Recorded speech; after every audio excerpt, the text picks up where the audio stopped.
welcome to the Game Dev London podcast. I'm Roni Yosko, your host at Game Dev London, who's here to bring you all things indie dev. And joining me today is Tomas Ortola, game co-founder of Svidanza Audio. Tomas has an impressive portfolio in indie games and film, some of his new game releases being Constellation Cleaners, Congrats to the Rats, and my personal favorite, AI Gotta Go. He also worked on the indie film If Things End. We're here to talk about Tomas's newest release, Goob, a hand-drawn shoot 'em up where evil forces have invaded Goobstar, and you have to save the day through the power of friendship. Tomas, why don't you get us started by telling us about your latest game, Goob? Yeah, sure. Well, thank you for having me, first of all. Yeah, Goob is a really fun game. It's a shoot 'em up. It's a like 2D. You're fighting balloons that are coming down from the top of the screen, you can play as a bunch of characters. You have Goob, who's like sort of the main character, and you go rescuing your friends. There's Bethany, there's Pajarito, Mr. Analog, and Boog, who's like your evil twin. And they all have kind of different play styles that, kind of change the way that you interact with the balloons. And they've got, there's like an arcade mode, there's a story mode with boss fights, and a bunch of different kind of like puzzle versions of the gameplay with like different limitations, things like that. It's really, really fun. So we worked on the audio for that with Svidanza Audio. Primarily we did the music, the voiceover for some of the bosses, and the mixing and implementation things. Sound design was done by King Aurora's Music, who's from Canada. The sound design was done by King Aurora's Music. We've had a lot of fun with it. We've been working on it for almost a year now, although we kind of wrapped around like a couple months ago. And now we're working on releasing the soundtrack, which is part of it is coming out this Friday. We're doing like half the soundtrack this coming Friday. And then the other, the rest, the full soundtrack with some bonus tracks and other things when the actual game releases. And it's releasing on Steam, it's releasing on Switch, it's releasing on Xbox and PlayStation. I Very believe cool. PS4. Yeah. PS4, wow. Is this the first game Yeah. that you guys have? Because I know you have quite an extensive portfolio at this point. Is this the first game that you've kind of delivered across like multiple platforms, or have you delivered something Yeah. before like that? No, this is our first. We're very excited about it, and a lot of that credit goes to Iconic Arts, who's the game developers, for really, pushing to get those approved, and to just get in touch with the right people and make those connections. But yeah, I'm very happy that that they thought that the audio also sounded good enough. Is this like the first time you've like released like a soundtrack as well, then it sounds like? Yeah, we've this is the first time we're releasing a soundtrack. The conversation of releasing a soundtrack is something that happens between the game developers and us, the composers, because there's kind of a dual element, from a business standpoint, right? There's a dual element of like, it's more content for the players who love the game that are gonna, just have more to enjoy, which is great. But it also kind of serves as like an advertisement almost for the game, which is why a lot of the soundtracks are released prior.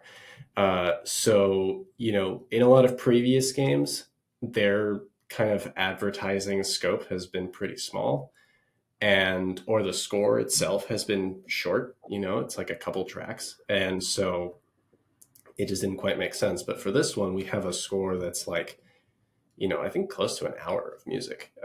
Impressive. It's pretty extensive. Thank you.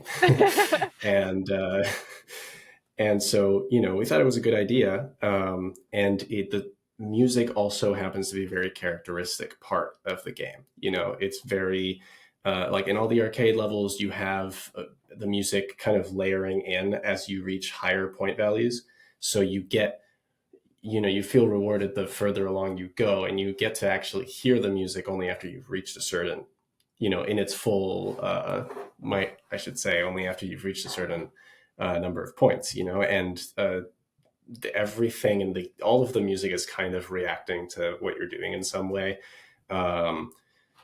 The menu is kind of my personal favorite because it secretly layers in more things as you progress through the game, depending on like what the things are that you've unlocked. And then when you get to the end of the game, you get a nice surprise, which is there's like features from all the other music in the game, because you go through different areas. There's like, kind of brighter and darker sections and stuff like that. And it all gets featured a little bit in the menu track once you complete the game. And so, because the music is so intertwined with the experience, I think a lot of players are going to, because the music is so intertwined with the experience, I think a lot of players are going to remember it and want to hear it after the fact. And so we thought this was a good place to release a soundtrack that people could listen to on their off time, Cool. Yeah. No, that's a great idea. Like, I have some lot of actually games that I used to listen to the soundtrack. Like, I think the earliest one I can remember is probably Assassin's Creed Brotherhood, if you've ever played. Yeah. Love Oh, that's that such a good idea. soundtrack so much. Like that opening like song, I was like, oh yes, just drench me in these Yeah. tunes. And then the most recent I can remember as well, being a game called Vampire, which isn't it's well known for the people that play it Yeah. and like it, but not super well known to other people. But that's probably one of my all-time favorite soundtracks, just because I love cello solos as well, and they have this amazing celloist who did like hours and hours of work for that game. Yeah, I was gonna ask you, what kind of system did you guys use to implement the music? Was it like Fmod, or did you guys go into Wise, or was it more? It was Wise, and actually, the interesting thing is that we came on after a previous composer had already done some things, and they wanted to go a different direction, and so we came on to just kind of redo the music, but the framework was already there, and so we didn't really want to just tear up the entire like music system from its roots. So the system kind of has like two.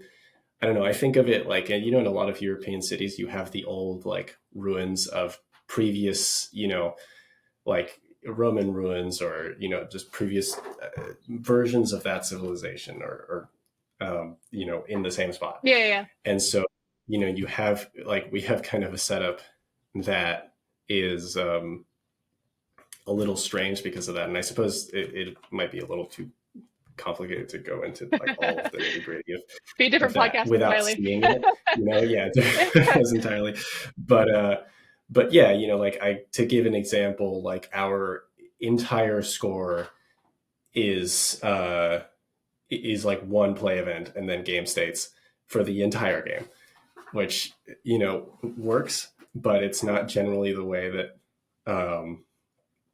that we would do things, because that just has some CPU impacts and stuff like that if you're starting to get big, if you're only using one sound bank. Yeah, Thankfully it worked well for this game because of the scope that it had and things like that, and so we things worked out, but it's kind of an interesting looking system as a result. But we managed to do some really cool things. As far as the actual, I think it's more tangible to talk about like what the actual musical effect is at the end, with the systems. I talked about how we have arcade levels that are like layering as you go up in points, and the menu also follows like the progression of your progression through the game, and kind of gives you little rewards as you go on. that's cool. Um, We also have the boss fights, particularly so I mean all the boss fights have like phases, which is a pretty common thing in music, although it's always, it's still a challenge to compose for. But I think we did that well. But I'm especially proud of the final boss, because the final boss, we kind of really went all out. And we have, so we actually have music not just for each phase, but also in the first phase, we actually have music for each attack that the boss does. And it's really, I mean, it works really well, because this boss, like, it makes kind of a game show out of your demise, Okay. and is running through like different mini games, right? And that's the attacks, right? So it'll attack you by kind of playing these games with like two massive hands, like, and trying to kill you in the process, And so, each time it selects a mini game, that's a different track. And they all kind of have a different character to them, because one of them is like Pong inspired. So it's kind of like it gets a little more like retro inspired. And then there's one that's like particularly aggressive, and she's smashing down with her hands like this. And it's a lot more like, boomy, bassy, and, Like just overall Doom. more aggressive. And yeah, Going into Doom yeah. phase. Yes. Yeah, actually that one I tend to describe that small snippet as like Soviet disco. I Okay. that's what it ended up. I don't know. It's like really, really intense, uh dark, but like also I mean the disco is really part of that entire uh track, for the entire boss fight. There's like a disco vibe, but then we added in like just, a lot of like low, like kind of brassy synths. Um, and yeah, and then we have the thing that I'm really proud of is, and this exists in other parts of the game too, is we have a lot of music that has like solos from like soloists. We had a sax solo by a great player named Holden Becker, who came in, and we basically recorded, rather than recording a solo, we put the track we gave him like a backing track, and then we made him record like just very like just do a solo that was very disjunct, so it had a lot of like, little phrase, little phrase, little phrase, little phrase, little phrase. Yeah. And then we set that up such that they would combine randomly. Yeah. Yeah. So, I was gonna you say. know you just play the game time and time again, and it sounds like he's just taking solos and actually improvising. And I think that sounds really great. And we have that, I think most prominently, like the entire phase 2 of that, of DIOS is the name of that final boss. Is that is just him going off on the sax. That sounds really good. And then we also have some piano solos in one of the other boss fights, the first boss fight, and then we also have some of his sax playing. If you unlock everything, if you beat the game, you get some of Holden's playing in the menu as well.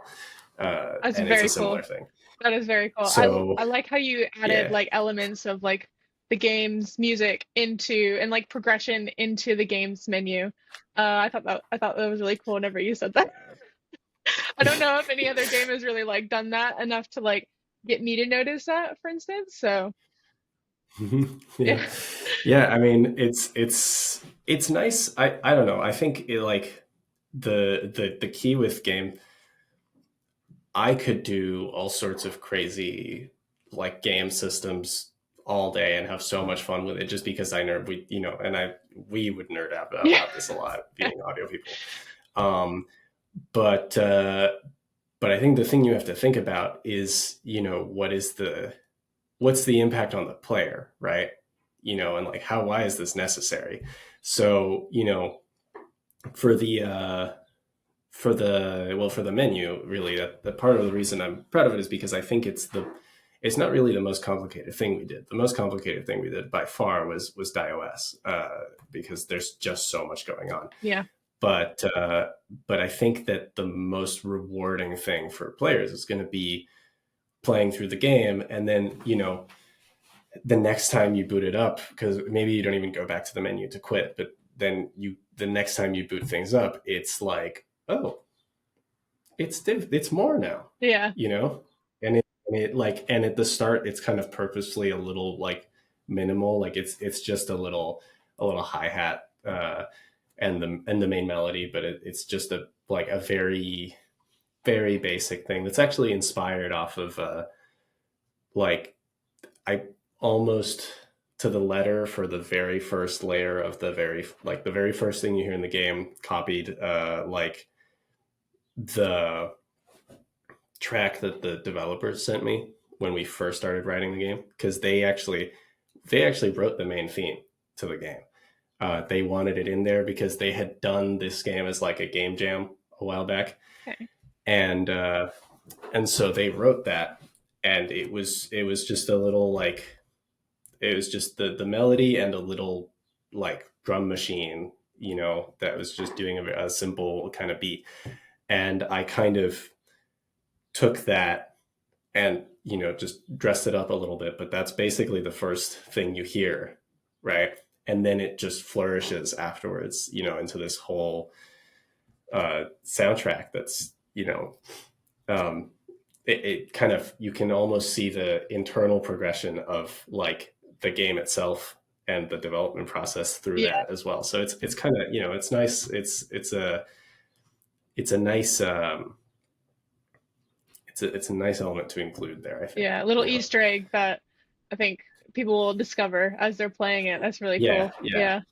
Does the Mhm. art progress as well on the main title screen, or is it just the music? The art does progress as well, actually. Yeah. Yeah, you get more. I think as you unlock characters, they start showing up is one thing. And then you also get more, just more things kind of fly around. And the menu, you have like characters walk by, and like enemies sometimes float in and out, but they're not like, but they're just hanging out. It's like backstage, um, and so yeah, there's even, I seem to recall there might even be a day night cycle on the menu, which I That's don't know if cool. that's What, true. like for your This is just region or uh I know, I think it's just like, it's just running on a timer. I don't think it's that intricate, but I don't take my word for this. okay.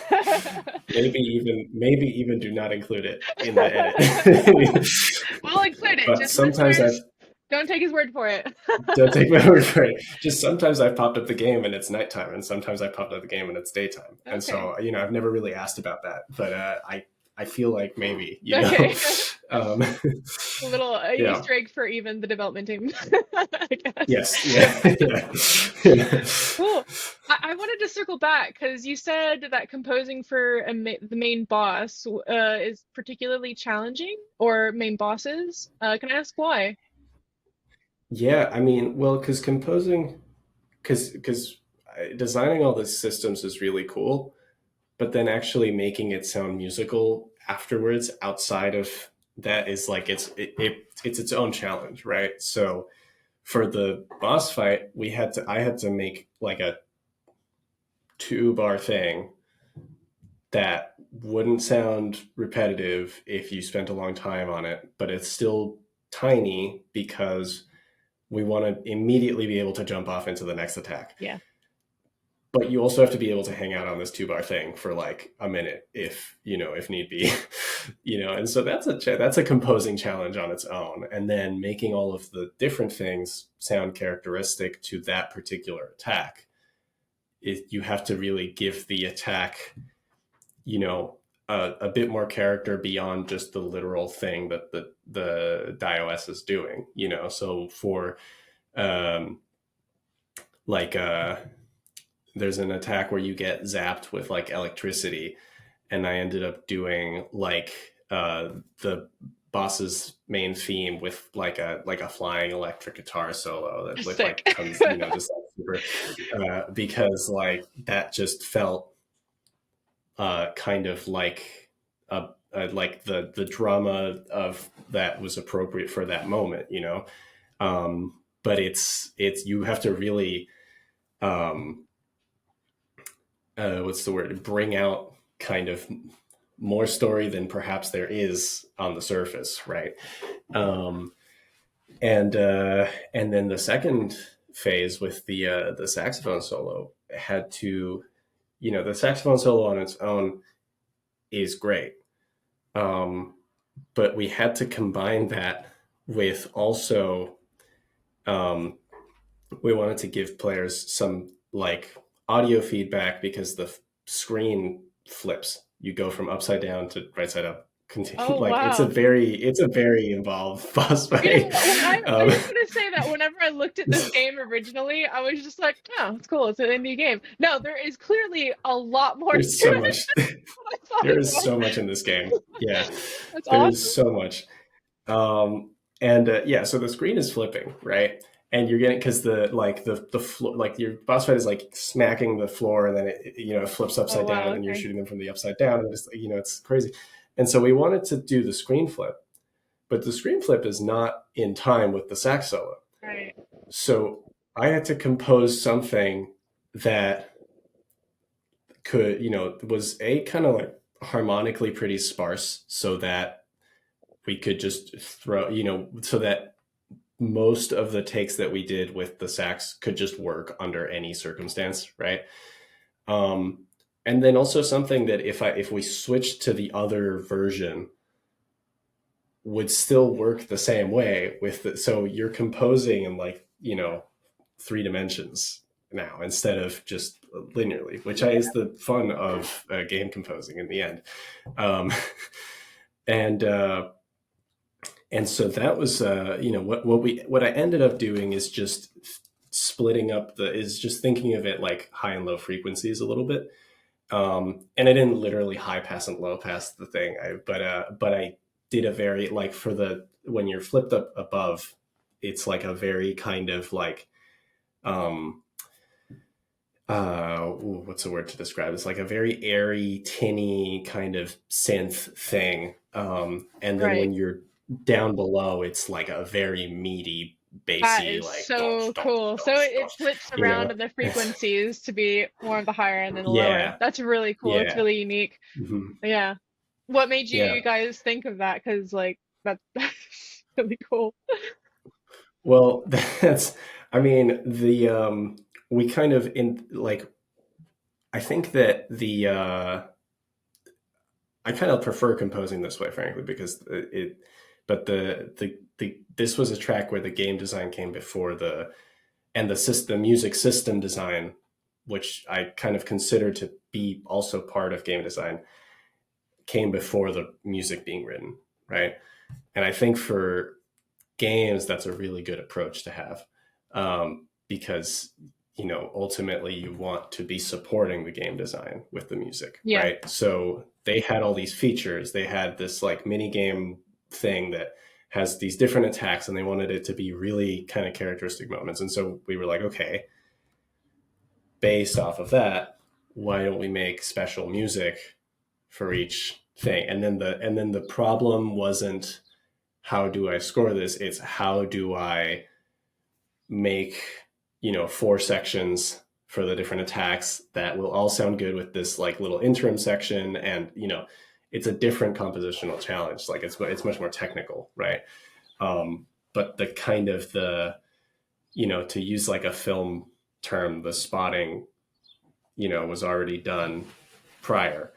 um and the same goes for that, the flipping upside down. It's like they wanted to really highlight that, because at this point you have been flipping upside down at some portions of the game on occasion, so they wanted it to really be like, remember you're flipping upside down, Yeah. like, uh, and that way we can also telegraph it for the player, so that there's a little more reaction time that they can have and things like that.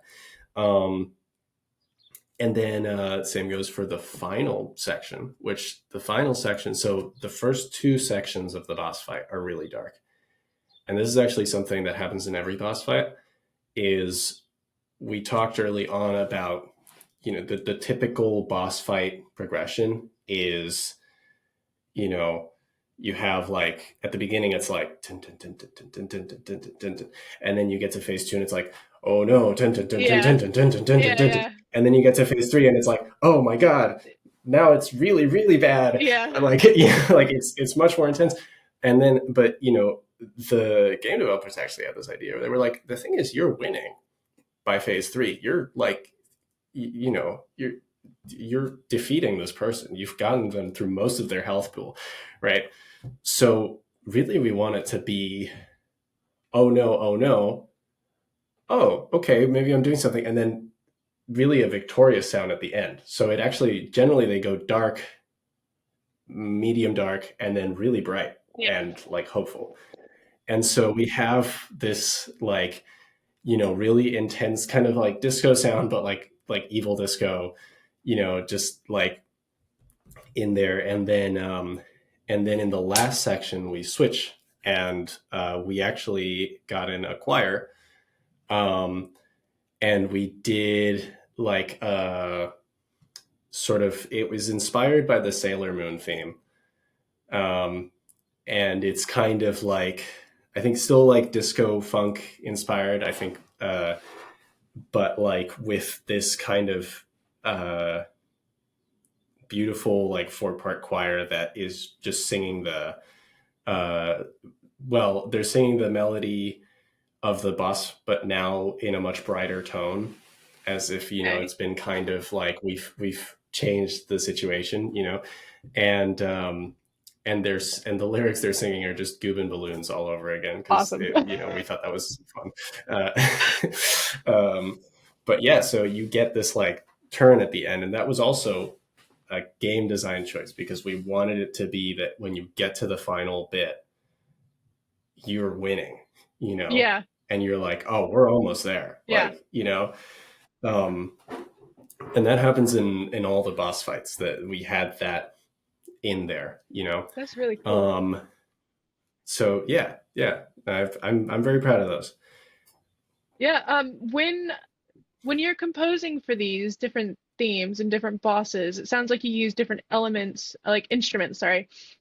Like you said, you use a saxophone for the last boss fight, and then at one point with another boss, you use a piano. Is that right? Yes. What makes you like, is the main boss like, are they playing on the piano, or is it just kind of something that you Not chose? quite, Yeah. but it is a choice that's informed by like, so the score of this game is like super stylistically diverse, um, and with like the main menu theme is kind of like Latin jazz inspired. That was one that I wrote, and I kind of wrote, that one was more of a personal choice, actually. That wasn't so much a like game design, as we've been talking about, choice. That was just like I it had been on my mind, because it's just something that my grandmother really likes, and it like just old like boleros and stuff like that, and so I kind of threw a little bit of that in there because it just felt right. Um, and then but then we have like, so for Queen Balloon, that was actually, so this score was split 3 ways. I've been talking about tracks that I've written. There was also, so Queen Balloon was written by one of my the other. So actually I should introduce Zach and Anna, who are my two Svidanza partners. So Zachary K, who I most generally call Zach, uh, and Anna Cooley are the two other partners that form us Svidanza Audio. We're a trio.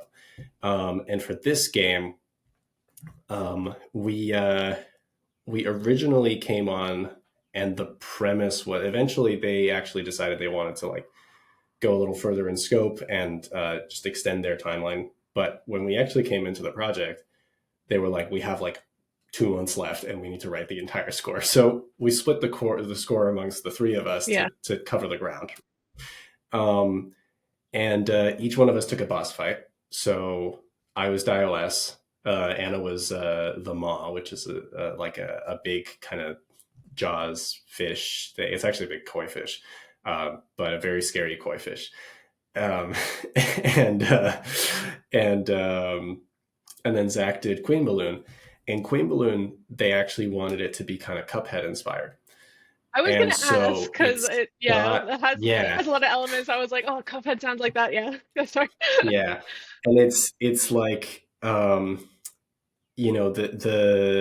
that fight is a lot of like, uh, like big band jazz things. And that's why the piano, it's idiomatic really was the Right. piano solo. And then the other thing was just that, just more of a technical thing, which is that we only had a certain amount of budget to hire soloists. And piano is really easy to make sound good with a virtual instrument. So Zach was able to play that in and make his edits, to really make it sound nice. Um, and that just meant we didn't have to hire, one extra person. We could allocate that to like the choir Right. in the final boss fight, Right. um, and and it also gave us some, we then had some money left over that we were able to record some voices for Queen Balloon and iOS. The mod doesn't talk; he's a fish. But Oh, come on. yeah, but weirdly enough, balloons in this world do talk, and so do computers, but not fish. They do not talk. Missed opportunity. Yeah. Um, but yeah, I guess I don't know. I suppose that kind of answers the question. Yeah. Cool. Very cool. Yeah. So I was actually gearing up to ask this question, which I think is a good segue for it. You mentioned that the song that you wrote at the very beginning of the game, if I'm remembering correctly, was Latin inspired. Am I correct in remembering that you're not from the US? Is that right? Yes. Yeah. No, I'm Spanish originally. My family's from Argentina, Argentina. but I was born in Spain. I actually have. I mean, my background is like weird too because so my family's from Argentina, um, but I was born in Spain. Grew up there until I was around 7. Then I moved to Dubai, and I lived there for like 6 years, and then I did my high school in Singapore. I was there for like 5 years, and then the reason I ended up in the U.S. was for college, where I went to Berklee College of Music. Moved around a lot And then. yeah, so I've been around a Yeah. lot, and I think that's influenced my writing quite significantly. Because I write, music to me is something that uh, I've always had like I've always had a little trouble growing up with like connecting with people on a surface level, which isn't necessarily to like, I'm not calling other people superficial, right? But you don't go into a conversation having just met someone and go like, hey, so what was a time you felt like real profound grief? And, what did you learn from that? Like, that's not the sort of questions Yeah. that you ask.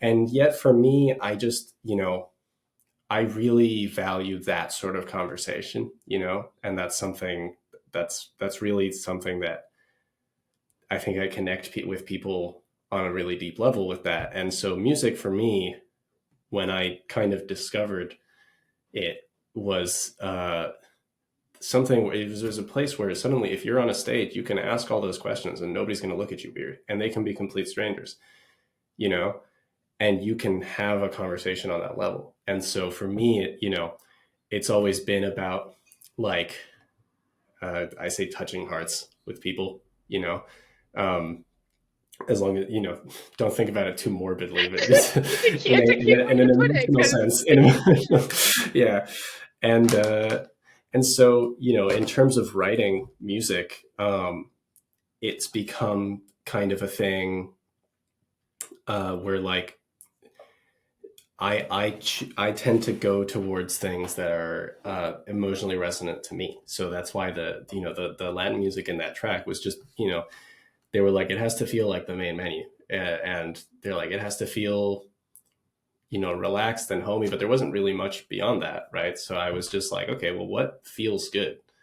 It's like, well, I like what my grandma listens to, and I've been listening to it a lot because like maybe a year and a half prior, my grandpa had passed away. So it had just really been in my, um, in my system, you know. And so I was like, I want to throw a little bit of that in there, you know.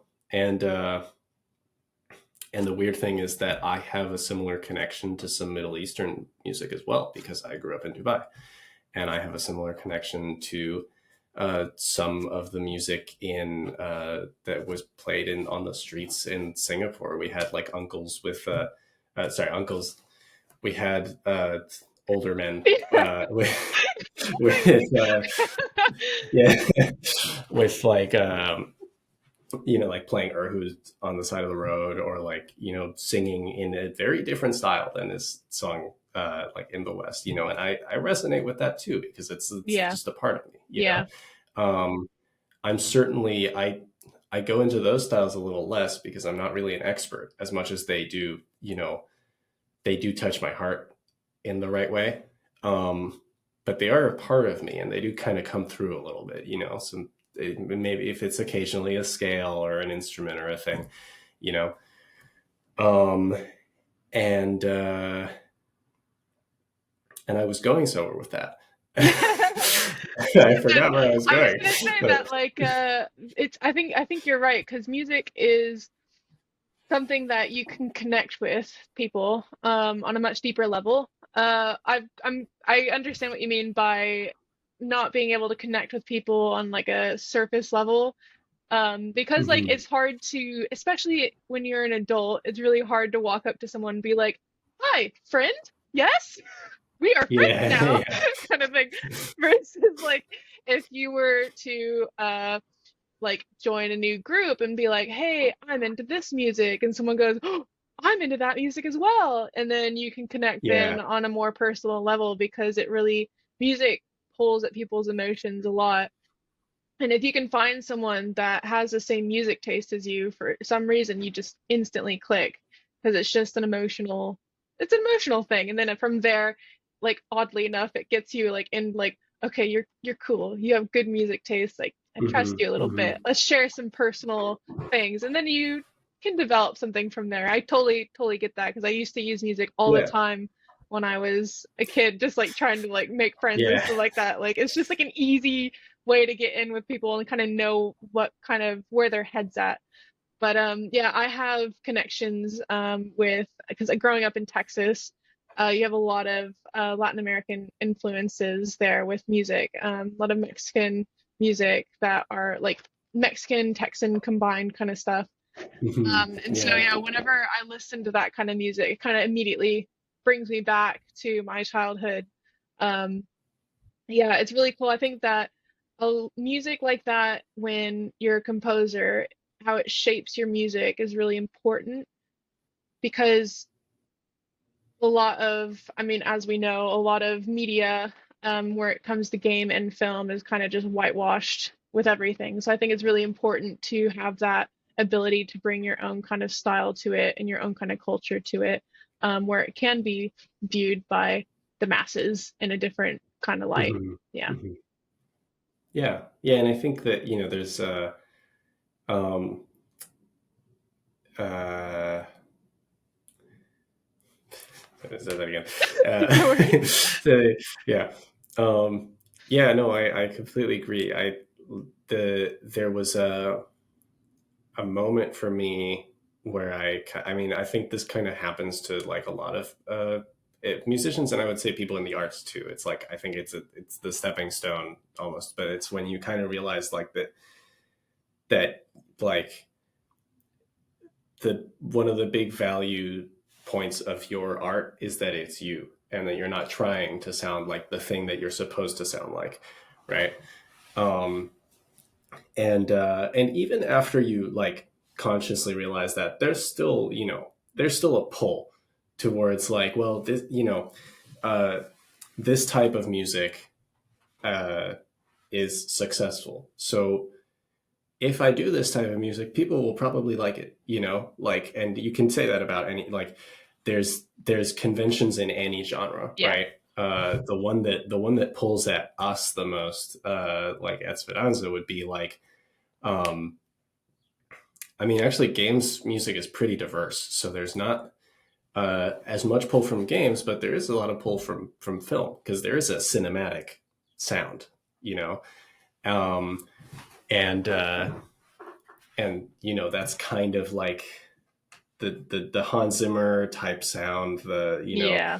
uh that that sort of like synths, and kind of like minimalist is not the exact word, but and a lot of like more, Yeah, the drones and and everything. Yeah. yeah. And the thing is, I love how, like, that sounds super cool, right? But I would have to bend myself out of shape to or sounding like that is a purely technical thing for me. I wouldn't be, my heart wouldn't be going into that, right? Because it's him, it's not me, right? And the same goes for any other composer. And so I think knowing this about connecting with people is kind of a like has been something that's helped me along with that process, because people want to meet you, they don't want to meet, I mean, Yeah. it just, if you take away the music from it and just talk about like meeting people, it's really off-putting if someone's like has a really obvious kind of mask Yeah. of like, I'm trying to be somebody else, so uh you know similarly, if you bring music back into it, it's also like, oh, okay, you're just, you know Copying Hans I Zimmer. know what you're trying to say. Like, yeah, exactly. You're just copying it through. Yeah, Yeah. exactly. And this isn't you. And so I'm not going to Yeah. connect with it on an emotional level. It might serve the purposes of like, the base purpose of like telling the listener, hey, this scene is sad. You should feel sad.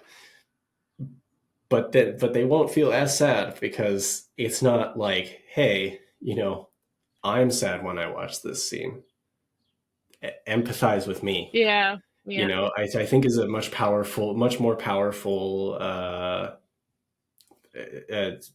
request in a Yeah. way, and so, yeah, that's something that seeing it like that has helped me a lot with Yeah. that, How has it you been know. like, because I like obviously going to school and everything and doing your own thing, you kind of get to write for yourself, not really what someone else tells you to do.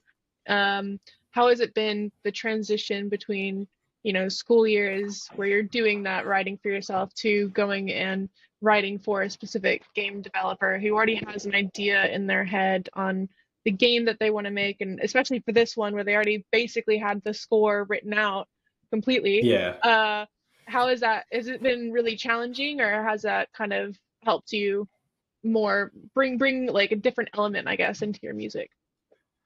Well, it certainly is a challenge, but I think it's one that we've been good at overcoming.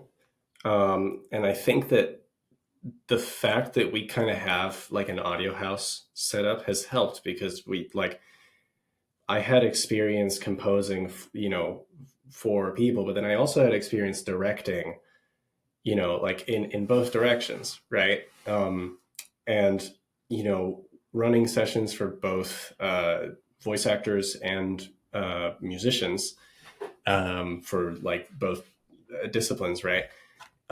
One of the biggest things that I learned early on was like, I got a lot better results if I presented problems rather than solutions, you know? And so like that my job, when I got Holden in to play saxophone for the boss fight, I didn't tell him, okay, I want you to use, like fifth position, because he's the one who studied saxophone for the Yeah. past, like, I don't know how many years, to get to the point where he can make those choices and make it sound really good. So I was just like, I need you to do the small snippets, because we're going to do this thing where we cut them together. I need you to make it somewhat like disjunct, and we also want it to be like a little atonal, like, well, out is like really the term that we used, because it's not quite fully atonal, but just a lot of dissonances, And I just gave those things, and then he gave me back a wonderful solo. Because he was able to bring his expertise to it, right? So similarly, I think we've kind of helped coach our like the developers we've worked with into having that sort of approach where, they're like, I want And like we do get this a lot where it's like, I want this to sound, you know, like Purple. this song, you know, yeah, and yeah, purple, yeah, and then we'll be like, okay, well, why don't we take a step back and like, what is the problem that you want to solve, right? And so like the iOS, which I mean, uh, not to like, I mean, the game developers were really great. I'm not saying that we had to like coach them through this Yeah, no, entire no process, worries. but yeah, um, but in iOS, we made sure that the conversation, I think it was successful because the conversation was about what does the music need to, what problem does the music need to solve, not what does the music need to sound like. Yeah. And so at that point, now you're like, okay, so me is going to solve this problem, right? So like, you know, you get like, you know, like we call them color words, like sad and, you know, like excited or, you know, betrayal or something like, and then you get to decide what that feels like. And it'll always work because or, you know, most of the time it'll work because it's you and it's a genuine thing that you've, you know, felt and are expressing, you know? Yeah. And so, yeah, like I think we do this more and more at Svidanza, is just bring the focus back to what's the problem that the music has to solve rather than what is it supposed to sound like. And the Yeah. same goes for the sound design and the voice acting too, for that matter, you know? Yeah. I was gonna say, because like in voice acting, one of the things that's really important for us is um, whenever you are working with a voice actor, you don't want to give them line reads. That's like the worst thing that you could possibly do because you've brought them in to do the voice acting. That's like saying to the I forget his name, the saxophonist, Mhm. who you bring in specifically because you know that he's really good at saxophones. You don't want to tell him, "Hey, yeah, do something else." We don't do something. You just Mhm. that's like you're no, you're bringing him in because he knows his craft.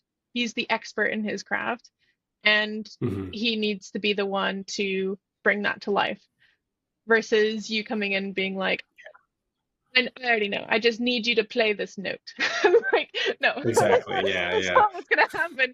It's like Like voice that's. acting where, you tell them, okay, you give them the scene, you give them the idea of what's going on, of what they need to be reminded of, and then they bring what they're good at to life. Um, Mhm. Yeah, yeah, and often it's less work too. it I mean, is, like yes, that. yeah, You know, at the end of the day, the more you learn not to micromanage yes, your people, the more you, you know, I think the more enjoyable the entire process is. yep. You know, Because everyone gets to be um, creative at that point. yeah, yeah, um, yeah. No, I totally agree. Yeah, it's definitely. I mean, even in sound design, which is not, you know, which is a lot more technical generally, like the approach is a lot less, or at least it's not seen as much as an emotional thing, you know, it's seen more as a functional thing. Hmm. And sometimes it is. Sometimes, you know, hey, the player has to have footsteps on grass and they have to they have to sound like, you know, it's this average, you know, humans sort of approximate weight with these kind of shoes in this kind of terrain, and it should sound like that's what it's, you know, like we don't want it to sound like something completely different Yeah, because that would just be very, weird and break the immersion, yeah, right? exactly. So sometimes it is like that, but on the whole of like when you're like, you know, putting together the sound world, right? um, I would consider that, like, you know, if you start to think like background and foreground, the reason that you don't want to bring a lot of attention to those footsteps is because they're not there. They have to be there so that it doesn't sound weird that there's no sound when you step, because that's going to just kind of throw you off. But they don't they're not something that you're using, or at least in the scenario you could be using them, anything, you know, but in this scenario, they're not something that you're Yeah. using to push some sort of idea or narrative or thing like that, right? And so, like, you know, I really like the Tunic sound design, which I think they won a Gang Award, didn't they? Yes. A Yeah, couple of yeah. I years ago. think so, Yeah, yeah. yeah, yeah. they're great. Yeah. That's a great team. Um, but yeah, Tunic has a lot of that where, like, they just like it's to some extent blended in with the music, which is really great. But even beyond that, the way that the sound of the design is interacting with how you're playing the game is actually supporting it's not just, oh, so things have sound so it doesn't feel weird. It's supporting the narrative, Yeah. it's supporting the emotional points of that game, and I think it's one of the things that makes it feel so good, Yeah, especially in indie games like that.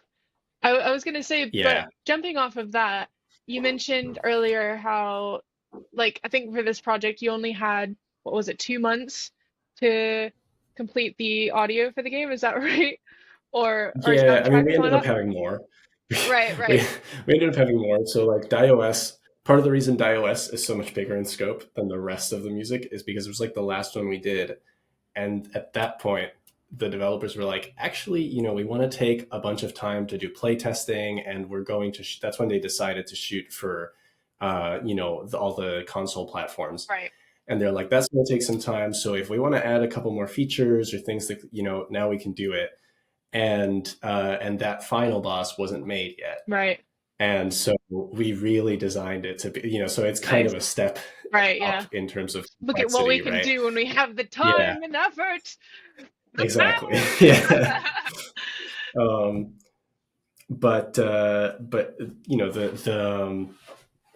um, yeah, most of the score was written in like a couple months. Yeah. I don't know if it was two. I think it might have been more like four. Oh, okay, okay. Um, Yeah. Because I was gonna ask, but because a lot of brief. developers, I know, especially in the audio world, it's like a constant theme where they're just like, oh, people forget about the audio all the time, and it's just like you kind of like Mhm. scramble at the end because it's the last thing that you have to do. Yeah, have you experienced this a lot with like different studios throughout your career or? I think we've been fortunate, honestly, to get on a lot of projects. We've been fortunate enough to get on. Uh, Actually, it's not necessarily that we've initially been looked for to get on like early on, but it's that we've met people that end up being clients, and we start to talk, and they're like, "Oh yeah, we're going to need audio at some point," and I'm like, "Well, why don't I come into one of your Yeah. meetings soon?" And then we start to have the conversations, and then people start to realize, like, "Oh, maybe we should bring you guys on now," Yes, to thank you. yeah, yeah, Would yeah. never have thought about that. Such Um, a great idea. Yeah. yeah, yeah. There was one time though that we had for AI Gotta Go. Actually, Oh, okay. um, we did that that was a week to like since we received the script to what was like 10 days since we received the My script to goodness. it being in the game, For the recording of the voiceover because or for the entirety of the for sound? the voiceover, Oh, voiceover. Oh, okay, okay. yeah. That But sounds yeah, familiar for it some was. reason. Yeah. Yeah, it was very much, and that was like our first project of that size. Oh, wow. And I happen to know a very good voice actor. His name's Ryan X Mesher. And he killed. I told him like, hey, we have like we just got the script, and they have to show the game like next Friday or Oh something. gosh, And pressure's on. we're kind of in a tough situation. Can you just come in for a session and we'll just do it? And it was like uh, 250 some lines, Okay. um, but yeah, so we just banged it out in a session, and then I sent it off to Zach, and he did the voice processing, and then we sent it like, I mean, the actual us was more like 72 hours, and then they implemented it. Right. Wow. uh Okay. but yeah, so that was so that was one of those moments for sure. Yeah. um I mean, it does but it did happen. actually, Yeah. yeah, it does happen. And it did actually, there were some uh policies that came out of that, like for example, one that we had already been thinking about doing because you actually advised me to Yeah. do it at the time we met at GDC, Yeah. which was to like have a hard rule on like the script needs to be done Yeah. by a certain date. And we had been like, oh, we should do this, but this project we had been thinking about implementing that as a rule, and then but we'd already been on with these people, and so we didn't want to like throw this on like we already had a set of like we already had our policies laid out, right? So we didn't want to just like throw this rule in halfway through, like now this is a thing, Yeah. and we paid for it, because they took until like the last possible second to finish the script. Yep. But we did it. And the other thing that we learned from that was, I learned a big thing about voice direction, because the only issue that game has is that it's a speed running game. There's a timer, and you have to go through the game as fast as possible. So the script is wonderful. The script is like super witty. It's fun. I mean, I was reading it and I was laughing. And it was just like written, like even before Ryan performed it, where now it sounds even funnier, and it's, and it's kind of Portal-esque, and they did a really good job with it. But the thing is, those lines, it take time to be heard. And you're entering a level and a line is being said. And if you're doing the game as it wants you to do it, which is really fast, you reach the end of the level and that line is already cut off by the next line. And so you end up not hearing most of the script because you're just going through, the game design is not, it is not meshing with that script. It's meant for a slower game, and it makes sense because it was Portal inspired, and Portal is a much slower kind of puzzle game, right? Yeah. But this was like a speed running game where you're just going through. And so there's, because there's very little downtime, there's just no room for that much dialogue, in terms of literal time. So we started to do voice directing in both directions after that point, where we were voice directing, in sessions with like the actors and stuff. We were also voice directing in advising the narrative teams that we work with, okay, do you have enough time for this line to go through? Like what's actually because we realized that we have a kind of a unique knowledge base on it. Like we know, but like we understand that, I think, from a unique perspective, and that we really are the ones that have to do the technical part of that, right? Yeah. And that's been very successful because like both DIOS and Queen Balloon had much longer scripts in concept, and when we talked about it, they ended up shortening the scripts like to a third of what they originally wanted, and it was less work for them. And I think it sounds better in the end because there just would not have been enough room for that many lines. I was gonna say, because where as I think maybe some viewers aren't aware, I work in voice production specifically, which is why I advise these things. Yes. We that's an interesting point to make, because we work with the sound team most of the time, where they understand all those things that you're saying, and then we get the script versus, so like we'd never have to touch any of that. We're like, that's not our problem, kind of thing. But when we have developers who can be on the line to go through the script and actually see things in motion, it's useful for them to be in the sessions because of those issues that will pop up. It's a nice point that you made. It's not something that I've actually thought about, and now we'll think about going forward as well. So. Well, I'm glad that I could bring something you haven't thought about to the table. That's very exciting that, because I mean, last time we spoke, you think you were just getting the studio up and running, so it's really lovely to hear about all of these projects that you've undertaken since that time. I'm very happy we're still around. It's always a really nice thing whenever you meet someone, like, and it'll probably be happening more and more to me as I get further along in my career, but meeting someone who's just kind of coming out of college and then meeting them 10 years later and seeing how much they've progressed is always a really nice thing. And I'm sure a lot of people who are watching who've been in the industry for 20 odd years can definitely say the same. Yeah. So we are hitting quite a long time in this recording, so I'm gonna have to Yeah. wind things down. We could talk about this stuff for ages though, so maybe we'll bring you back at some point. But yeah, so Love that. my last thing to ask would be, is there anything coming up that you'd like to promote, or anything more that you would like to say about Goob and Balloons? Because we are here to talk about that project in particular.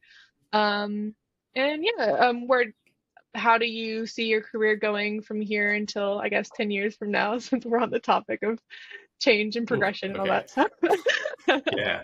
Well, I mean, well, without getting, I mean, in the interest of time, I will make the answer to the second question. I'll try to make it short. Yeah, But to answer the first question, I don't know that I can speak about a lot of the things that we have coming up. But Goob is the kind of the biggest upcoming thing in the short term.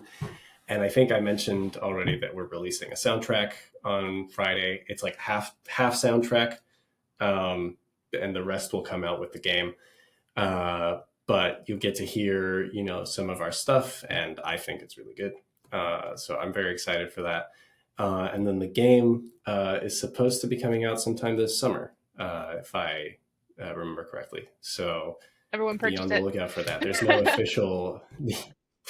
Yeah, everyone purchase it. But yeah, there's no official release date yet, but sometime soon. um, and yeah, as far as myself in 20 years, uh, the reason I said I'm going to try and make that question short is because my brain goes to AI, and that's Oh a yeah. whole Oh, can of worms. that is another Um, podcast in itself, honestly. yeah, but it's very interesting. And I suppose one way that I can summarize kind of my thoughts on that and what I'm going to try to explore is uh, we've been making art since like we know that humans have been around, basically. Like we Yeah. have cave paintings dating back like tens of thousands of years. And that is well within the threshold of like what scientists consider like an evolutionary trait. If it's existed for that long, it must be beneficial in some way, right? Yeah.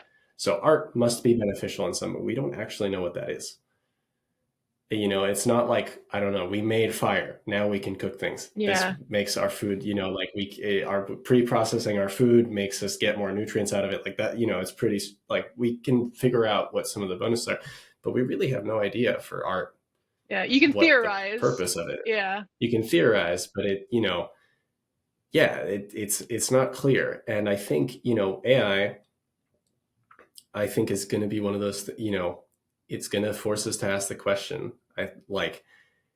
There's going to be an AI at some point that can sound exactly like me, uh, and that can, that can make all the same like audio files that I can in like milliseconds, maybe, right?